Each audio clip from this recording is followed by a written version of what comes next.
mm, mm,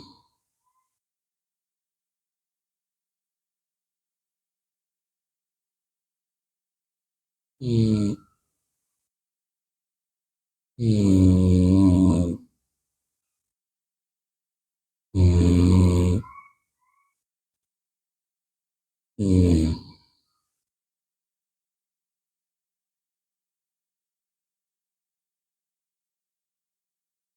mm, mm,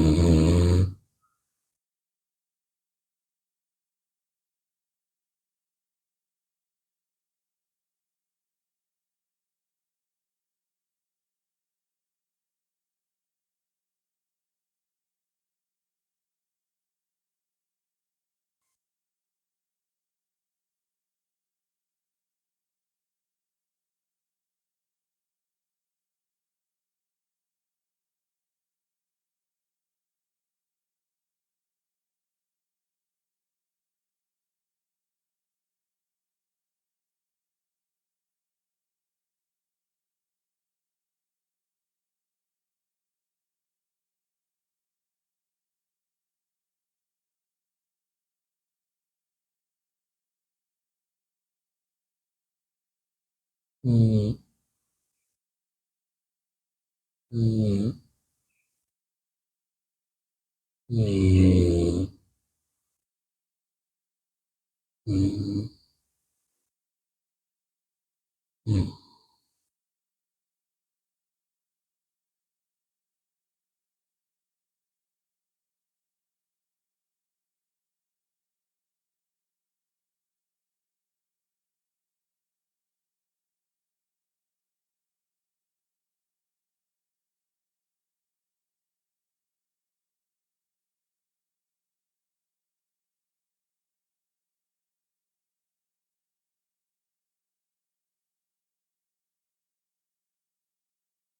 mm, mm, mm,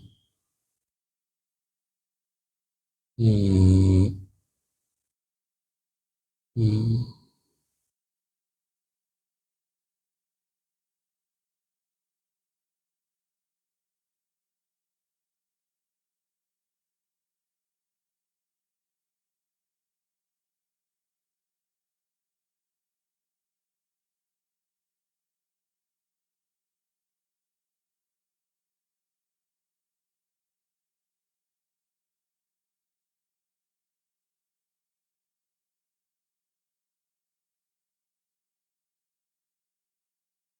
mm,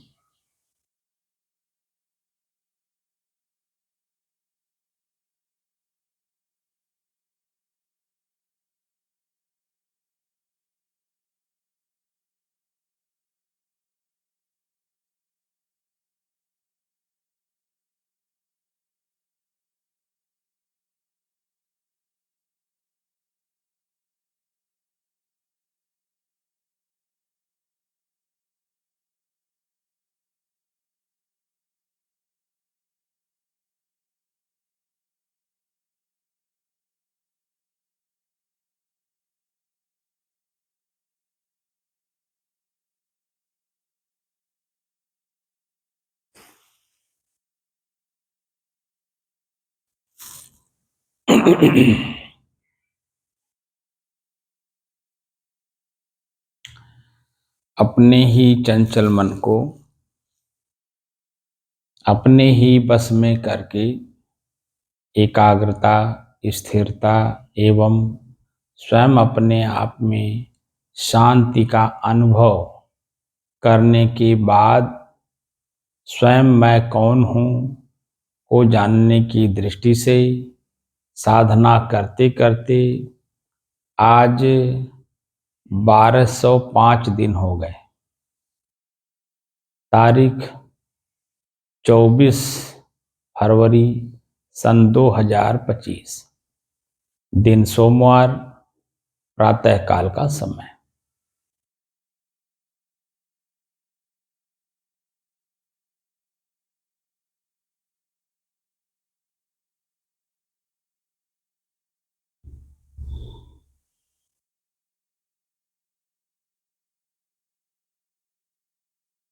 अभी जो हमारे शरीर के अंगों का जो स्थिति था वो आप लोगों ने देखा, और यही स्थिति मैं कई बार आप लोगों के सामने रख भी चुका हूं,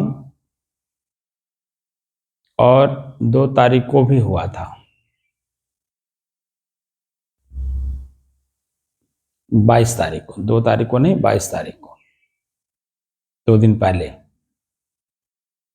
तो उस पर कमेंट कई लोगों के आए। सोलंकी जी का आया था, खर्राटे ले रहे हैं, तो उनका जवाब तो हमने दे दिया था। अब कल से लेके अब तक 2 कमेंट और आए हैं, और कमेंट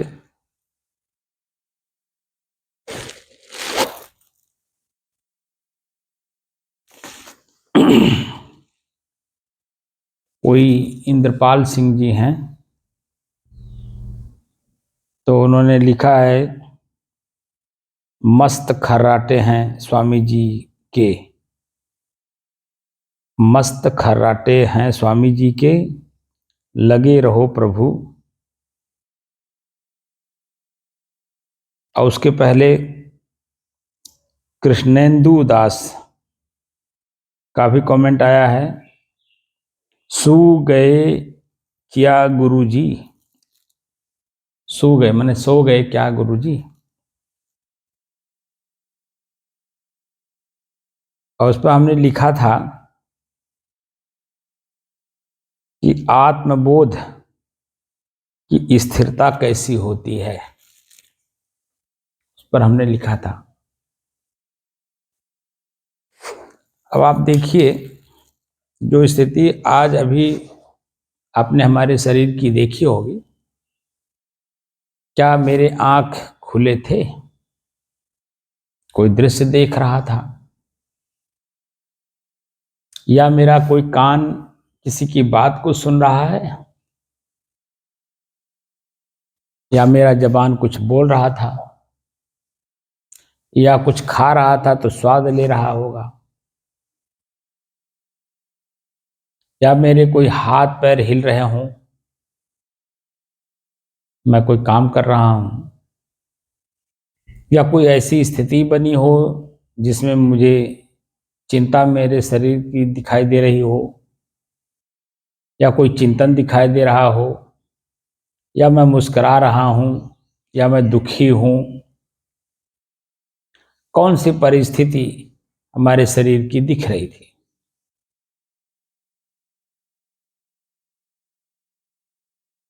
ये भीतर की चीज है, भीतर खुद गए बिना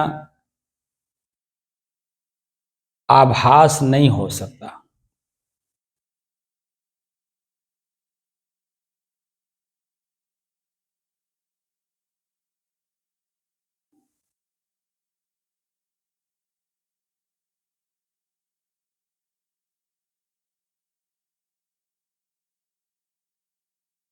अभी जो स्थिति थी, एकदम भीतर से, जब मैं शुभारंभ किया हूं अभी,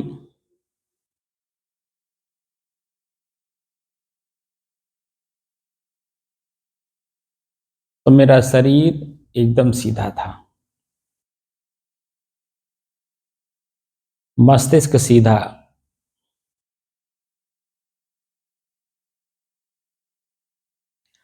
तो मैं भीतर से अपने आप को कुछ देखा होगा ना, कुछ किया होगा जो बाहर से प्रकट नहीं होता है।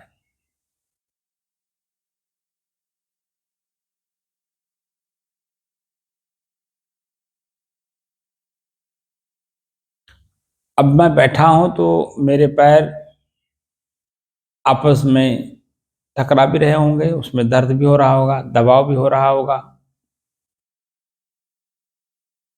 मस्तिष्क में कल्पनाएं भी चल रही होंगी, तमाम चीजें रही होंगी। तो ऐसी स्थिति रहेगी एकदम बिल्कुल साफ जैसे हूं मैं, चेतनावान। लेकिन भगवान कृष्ण गीता में कहते हैं कि एक उदाहरण दिए खेचुए का। खेचुआ अपने शरीर के सारे अंगों को अपने में समेट लेता है।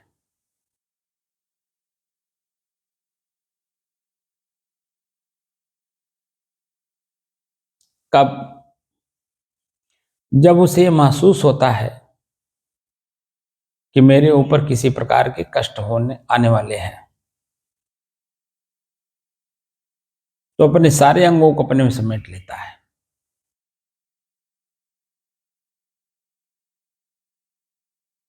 तो खेचुआ एक इतना बड़ा होता है, उसके सारे अंग बाहर होकर के उसकी पीठ पर आपने देखा होगा कि इतना जबरदस्त का पीठ होता है कि उसके ऊपर से ट्रक भी गुजर जाए तो वो टूटता नहीं है।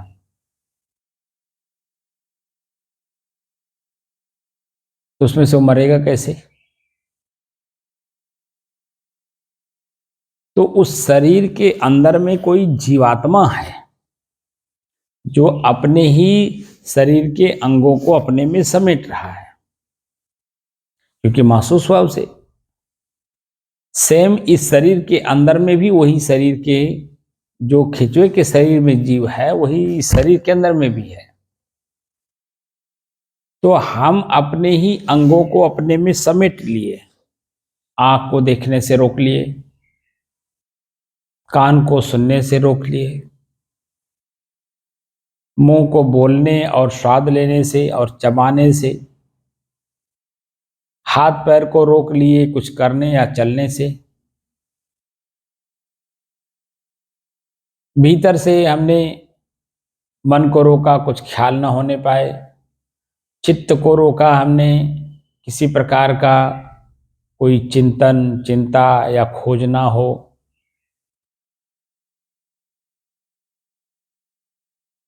एकदम विपरीत दिशा में कोई गतिविधि ना हो, और मैं स्वयं कौन हूं का परिचय मैं करा ही दिया हूं। आत्मबोध जिसे कहते हैं, आत्मबोध आत्मज्ञान से ऊपर है। ज्ञान खाली थ्योरी है, बोध प्रैक्टिकल है। जीवन जब थ्योरी और प्रैक्टिकल दोनों साथ चलते हैं तो बहुत अच्छे से गुजरता है। लेकिन इसी जीवन में जब थ्योरी अलग हो, प्रैक्टिकल अलग हो, तो समाज में आपकी कोई ख्याति नहीं रह जाती। इसलिए अपने ही जीवन को सुचारू रूप से चलाने के लिए ज्ञान और प्रज्ञा, ज्ञान ने आत्मज्ञान और आत्मबोध दोनों की महती आवश्यकता है। तो मैं आत्मबोध की स्थिति में एकदम बिल्कुल रहता हूं वर्तमान समय में, जो आपने अभी देखा। तो मेरे बाह्य अंगों को या हमारे बाह्य शरीर की स्थिति को आपने ऊपर से देखा इस आंख से। आंख जो देखता है मन उसी तरह से बनता है, और जब मन उसी तरह से बनता है तो उससे उससे उत्पन्न जो वाणी हमारी है वो उसी तरह से बोलती है, हमारी लेखनी वो उसी तरह से चलती है।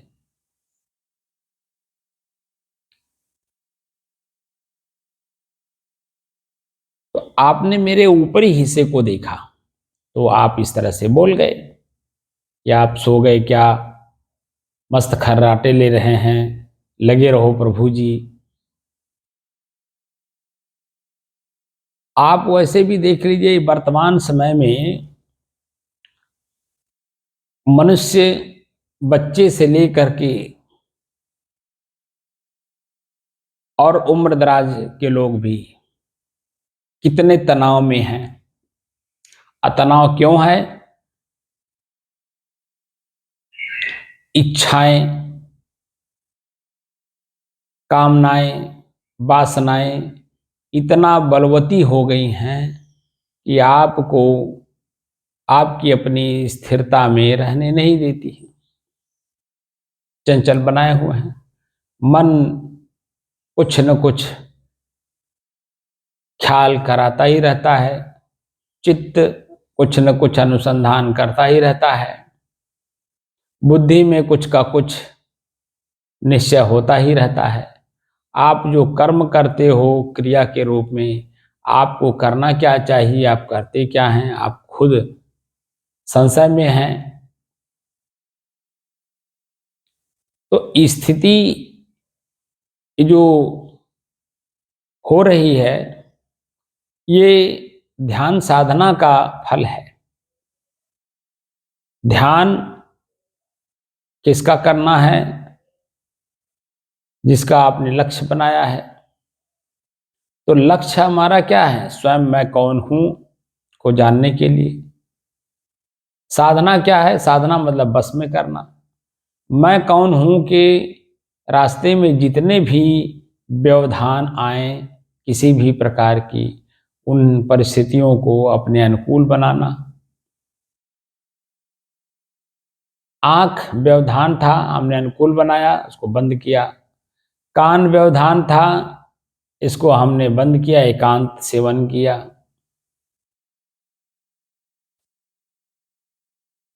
जीभ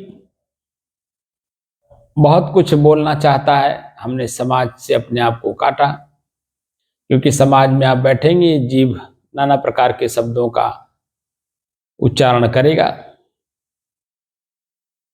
खान पान में भी हमने जीभ के स्वाद को भी रोका,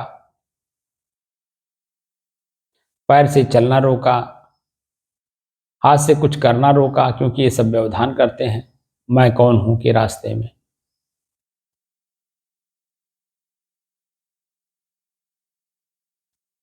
मन को रोका, ख्याल ना होने पाए। चित्त को रोका, कुछ अनुसंधान ना करे किसी प्रकार का। बुद्धि को रोका, किसी प्रकार का बारी निश्चय ना करे। और अहंकार को रोका, कोई क्रिया ना होने पाए। तो तब जाकर के वो स्थिति बनती है जो आप अभी वर्तमान में तत्काल देख करके जो स्थिति बोलते हो। अब इससे ज्यादा अगर मैं कुछ कहूं तो अतिशयोक्ति होगी, क्योंकि सदगुरु कबीर कहते हैं, बिन देखे वह देश की बात कहे सो कूर, अब आपो खारी खात है बेचत फिरे कपूर। कपूर का मतलब सार तत्व। सत्संग में बड़ी बड़ी बातें कही जाती हैं, लेकिन उसी सत्संग के बाद पता चलता है मन इतना चंचल रहता है कि जो कुछ वहाँ की परिस्थितियाँ रहती हैं, वो आँख देखने लगता है, कान सुनने लगता है, जीभ बोलने लगता है, पैर चलने लगता है, हाथ कुछ करने लगता है। मन में ख्यालात उसके पहले की आने लगती हैं और उसके बाद की भी आने लगती हैं। यानी कि हम सत्संग में जाते हैं तो स्थिरता नाम की कोई वस्तु हमें नहीं मिलती है, बल्कि और हम चंचल हो जाते हैं। जो कि सत्य का संग सत्संग है, और सत्य सिर्फ दो ही हैं, एक प्रकृति, एक पुरुष। एक मेरा शरीर, एक शरीर को चलाने वाला मैं, स्वयं ड्राइवर। तो मैं स्वयं को जानना चाहता हूं तो प्रकृति को जानना होगा। ऋग्वेद साफ साफ कहता है कि रीते ज्ञानान्न मुक्ति, ऋत के ज्ञान के बिना मुक्ति संभव नहीं है। ऋत प्रकृति को कहते हैं, हमारा शरीर है। शरीर की क्रियाओं को जानना होगा, दोनों को अलग अलग करने का अभ्यास करना होगा। मैं और मेरे का, मेरे बहुत हैं, मैं अकेला हूं। अब भीड़ से अपने आप को बचाना, ये मेरा कर्तव्य है। कैसे बचाएं? तो अब संतों का जब सानिध्य हमने किया, तो भीड़ को पहले मैंने समझा कि भीड़ है क्या। चंचलता क्या है, दुख क्या है, पीड़ा क्या है। उसके बाद फिर मैं अपने आप को जानने का प्रयास किया कि आखिर मैं हूं कौन। क्या यही चंचलता हूं, क्या यही दुख हूं, क्या यही पीड़ा हूं, क्या हूं मैं। तो पता चला कि नहीं, आप इन सब से अलग, अपने आप में शुद्ध हो, कोई मिलावट नहीं है, खुद अपने आप में स्थिर हो, किसी प्रकार की कोई चंचलता नहीं है, खुद अपने आप में शांत हो, किसी प्रकार का दुख और पीड़ा नहीं है, और एक रस हो, कोई परिवर्तन आप में कभी नहीं होता है। लेकिन इच्छाएं कर कर करके हम अपने आप में अब अशुद्ध भी हो गए, अस्थिर भी हो गए, और दुख और पीड़ा लेकर के शांत भी नहीं रह पाए। और अपने एक रसता का, कि मैं एक रस भी हूं, ये ज्ञान ही नहीं हो पाता है। तो मैं स्वयं अपने आप में शुद्ध हूँ, शांत हूँ, स्थिर हूँ, एक रस हूँ, सदैव रहने वाला हूँ, इसका बोध हमें संतों के माध्यम से मिला। और उसी ज्ञान को मैं आप लोगों के सामने रखना चाहता हूँ। ज्ञान माने जानकारी, जो हमें जानकारी संतों से मिली, और मेरे शरीर की स्थिति को आप लोग देख करके जो कमेंट कर रहे हैं कि तो सो रहे हैं, तो खर्राटे ले रहे हैं। खर्राटे लेना भी इतना आसान है आज की स्थिति में? नींद आना, ब्लड प्रेशर क्यों बढ़ रहा है? What is the reason? अब ब्लड प्रेशर बढ़ने की वजह से शुगर क्यों हो रहा है? उसका क्या कारण है? ब्रेन हेमरेज हो रहे हैं, हार्ट अटैक हो रहे हैं, अचानक बैठे बैठे आदमी शरीर छोड़ दे रहा है,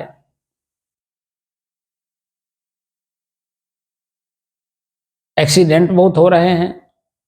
इन सब का कारण तनाव है। हम जहां पर हैं वहां मन स्थिर नहीं है, वहां की स्थिति परिस्थिति से अपने आप को बचने बचाने का कोई उपाय भी नहीं हम जानते हैं, और जो उपाय जानते हैं उनके पास बैठना नहीं चाहते। इसलिए ये जो स्थिति परिस्थिति आपने देखा, ये खर्राटे लेने वाली तो है, आपने देखा नाक बज रही होगी, लेकिन भीतर से मैं कहाँ हूँ? क्या मैं अपने ही बगल में मेरा नाक बोल रहा, बगल में ही मेरा कान है, लेकिन मेरा ही कान मेरे ही आवाज को नहीं सुन रहा है।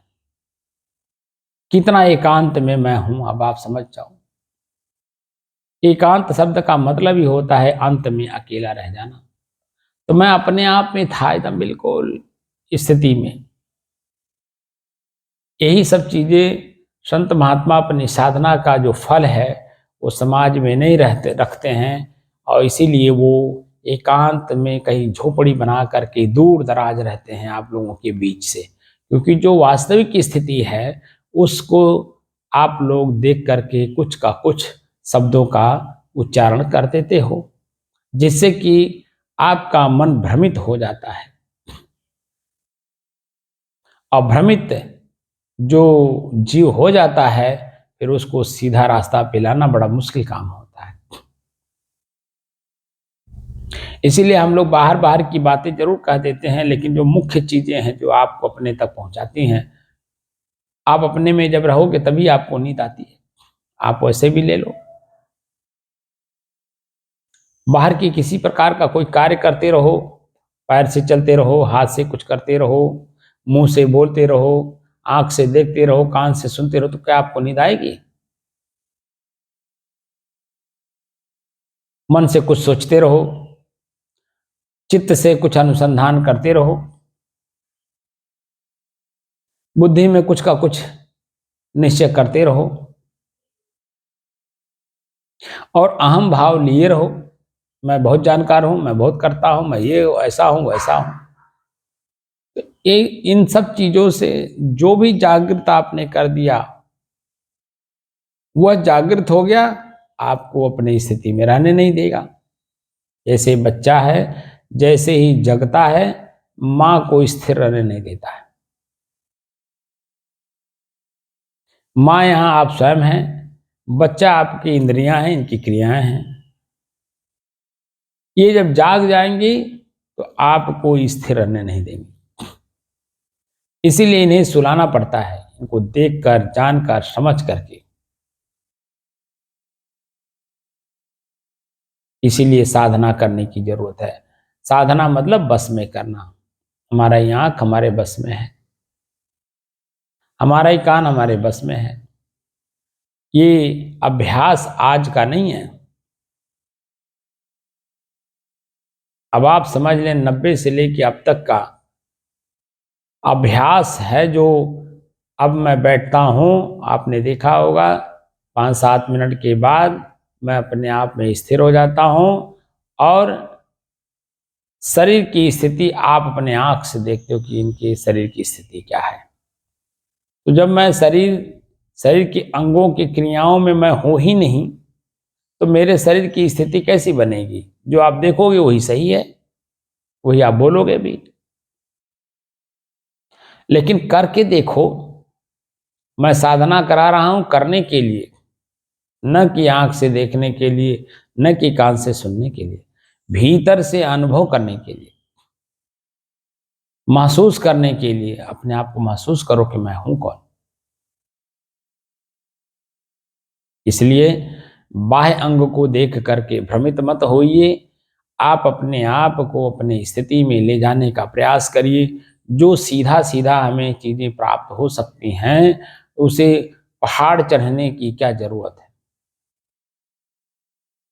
पहाड़ बहुत चढ़ाया जा रहा है, लेकिन सीधे सीधे जो मंजिल मिल सकती है, हमने कई जगहों पे देखा है। मंदिर में भगवान सामने हैं, भीड़ बढ़ाने के चक्कर में वहाँ पर बांस के घुमावदार चीज़ें बना दी जाती हैं, स्थान बना दिए जाते हैं कि उसी में घूमते रहो घूमते रहो।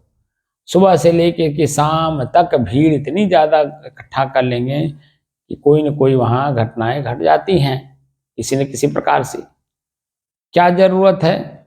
जब साक्षात भगवान सामने हैं, हम दर्शन करके हट सकते हैं वहाँ से, तो क्यों हम जो वहाँ बांस बल्ली की व्यवस्था करें?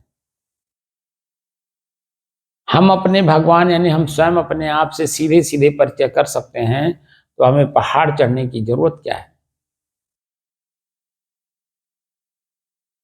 हमें रिद्धि सिद्धि ये वो ऐसा वैसा ये क्या जरूरत है?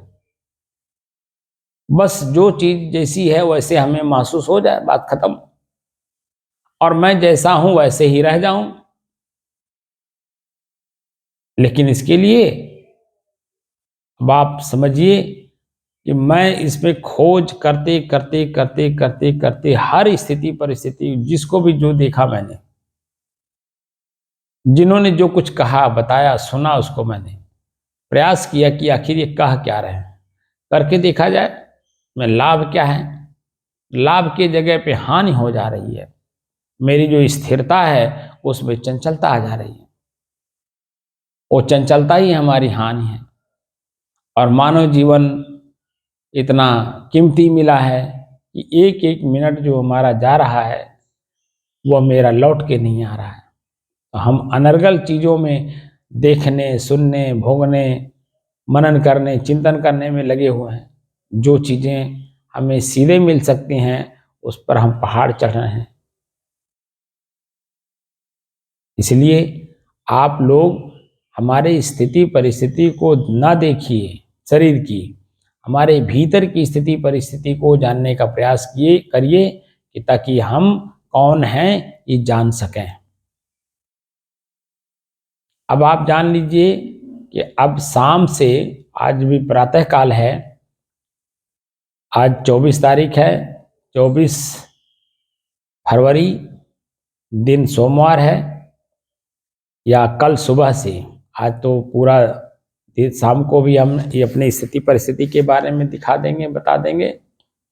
लेकिन कल से जो हम 5 नवंबर सन 2021 को शुभारंभ किए थे, जो भाषा परिभाषा हमारी थी सीखने सिखाने की, हम फिर उसमें चलेंगे। क्योंकि अब हमारी स्थिरता बढ़ते ही वो बन जा रही है कि आप लोगों को देखने में ऐसे लगता है कि जैसे हम नींद में आ रहे हों, खर्राटे ले रहे हैं। तो वह स्थिति अब नहीं दिखाएँगे, अब आप लोगों को बताएँगे कि पुनः हम अपने ही श्वास को अपने से अलग हो करके देखें, जो कि हमारे इस शरीर का मेरे और शरीर के बीच में जोड़ने का काम करता है मेरा अपना श्वास। यही श्वास मेरे से अलग है, ये मैं नहीं जान पाता हूँ। जो महत्वपूर्ण वस्तु है, वो हवा है। मैं और मेरे के बीच में जोड़ने का काम करता है। उसको जीवन भी कहते हैं, प्राणवायु भी कहते हैं, हवा भी कहते हैं। हमारे ऋषियों ने जो रिसर्च किया है, उस रिसर्च, उस शोध पर इस शब्द को, इस तत्व को क्या-क्या कहा गया है और किस किन परिस्थितियों में क्या-क्या शब्द बदला है, वो सब हम फिर पुनः उसी तरह से ले चलेंगे, जो 5 नवंबर सन 2021 से हमने शुरू किया था। इस बात का ख्याल रखिएगा कि अब जो हमारी स्थिति परिस्थिति आज तक की बनी है, वह आपको अब दिखाई नहीं देगा। अब आपको अभ्यास करवाया जाएगा कि ताकि आप भी अभ्यास करिए, धीरे-धीरे ऊपर उठिए और अपने आप को जानने का प्रयास करिए कि आखिर मैं हूँ कौन?